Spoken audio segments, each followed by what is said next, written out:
بسم الله الرحمن الرحيم. الحمد لله رب العالمين والعاقبة للمتقين ولا عدوان إلا على الظالمين. صلى الله عليه وعلى آله وصحبه وسلم تسليما كثيرا. أما بعد، فعن أبي بكرة رضي الله تعالى عنه أنه انتهى إلى النبي صلى الله عليه وسلم وهو راكع فركع قبل أن يصل إلى الصف فذكر ذلك النبي صلى الله عليه وسلم فقال زادك الله حرسا ولا تعد. கண்ணியத்துக்குரிய சகோதரர்களே, பெரியார்களே, தாய்மார்களே, எல்லாம் வல்ல அல்லாஹு ஜல்ல ஷானுவ தஆலாவை போற்றியவனாக புகழ்ந்தவனாக நபிகளார் மீது ஸலவாத்தும் சலாம் கூறி இன்றைய பாடத்தை நான் ஆரம்பிச்சுகின்றேன். இமாமோடு ரக்காத்தை அடைந்து கொள்வதற்காக கூட்டுத் தொழுகையிலே விரைந்து செயல்படுவது ஜாயிஸாகுமா கூடுமா என்ற செய்தி என்ற கேள்விக்கு பதிலாக, நீங்கள் யாராவது பள்ளியிலே நுழைகின்ற பொழுது இமாம் ருக்கூவில் இருக்கிறார் என்று வைத்துக்கொள்வோம். அந்நேரத்தில் நீங்கள் ஃபலா துஸ்ரிஉ நீங்கள் விரைந்து செல்ல வேண்டாம். முதல் அணியிலே சேருவதற்கு முன்னால் தொழுகையில் நீங்கள் நுழைய வேண்டாம். சஃபிலே நீங்கள் சேர்ந்ததற்கு பிறகுதான் இமாமோடு சேர்ந்து தொழுகையிலே சேர்ந்து கொள்ள வேண்டும்.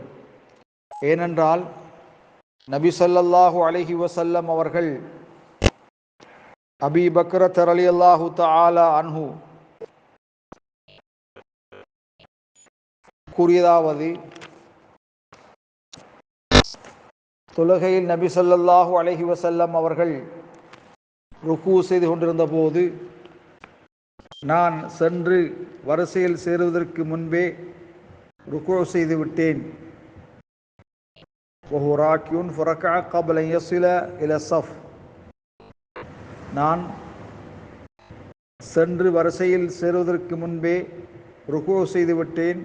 பின்னர் இது குறித்து நான் நபி ஸல்லல்லாஹு அலைஹி வஸல்லம் அவரிடம் தெரிவித்தேன். ஃபதக்கர ذلك லிநபி ஸல்லல்லாஹு அலைஹி வஸல்லம்.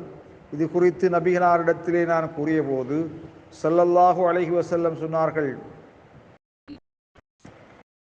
அல்லாஹ் உமது ஆர்வத்தை அதிகப்படுத்துவானாக, இனிமேல் இப்படி செய்யாதீர் என்று ஸல்லல்லாஹு அலைஹி வஸல்லம் கூறிய ஹதீஸ் புகாரியிலே பதிவு செய்யப்பட்டிருக்கிறது. கண்ணியத்துக்குரிய சகோதரர்களே, மேற்கூறப்பட்ட ஹதீஸிலிருந்து நாம் தெரிந்து கொள்ளக்கூடிய முக்கியமான சில செய்திகள் உள்ளன. நபி ஸல்லல்லாஹு அலைஹி வஸல்லம் அவர்கள் தொழுகையில் ருக்கு செய்து கொண்டிருந்தார்கள்.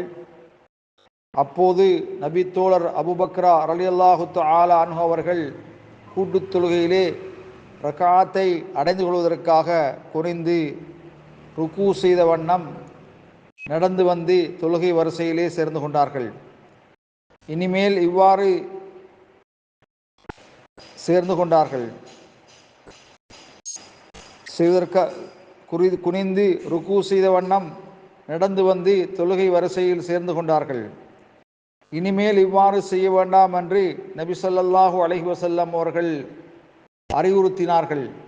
ஆனால் அப்படி தொழுத தொழுகையை மறுபடியும் தொழுமாறு அவர்கள் கூறவில்லை. இதிலிருந்து மற்றொரு விதியும் தெளிவாகிறது. தொழுகை வரிசைகளுக்கு பின்னால் தனியாக ஒருவர் நிற்கிறார்.